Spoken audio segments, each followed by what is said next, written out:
Myself, Dr. Priyanka Dorke.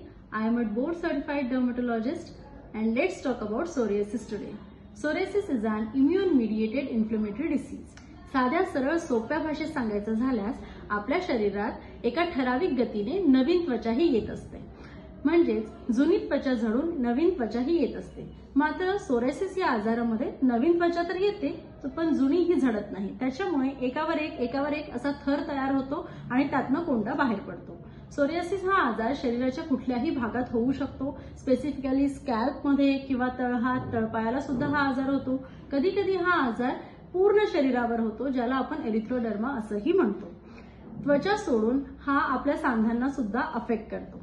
Psoriasis संबंधी काही myths आहे. सर्वप्रथम, सोरियासिस हा आजार संसर्गजन्य आहे का? नाही.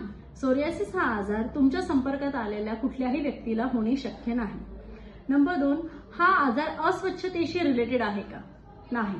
स्वच्छतेशी या आजाराचा डायरेक्टली कुठलाही संबंध नाही. हा आजार एकदा झाल्यास हा आजार कायम तसाच राहील का? नाही. या आजारामध्ये आपण स्पेसिफिकली वॅक्सिंग अँड वेनिंग हा फिनॉमिना बघतो.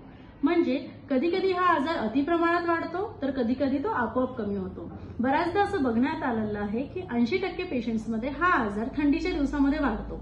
मात्र 20% पेशंट्समध्ये हा आजार सतत तसाच असतो.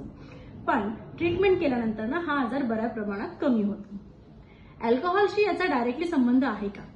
अल्कोहोलशी याचा डायरेक्टली संबंध जरी नसला तरी या आजारामध्ये यूज केल्या जाणाऱ्या ज्या मेडिसिन्स आहेत त्या देताना आपल्याला अल्कोहोल इंटेकची हिस्ट्री ही घ्यावी लागते. आणि जे पेशंट्स अल्कोहोल म्हणजे दारू घेतात त्या पेशंट्सला आपण ही ट्रीटमेंट देऊ शकत नाही. So directly or indirectly it is related with psoriasis.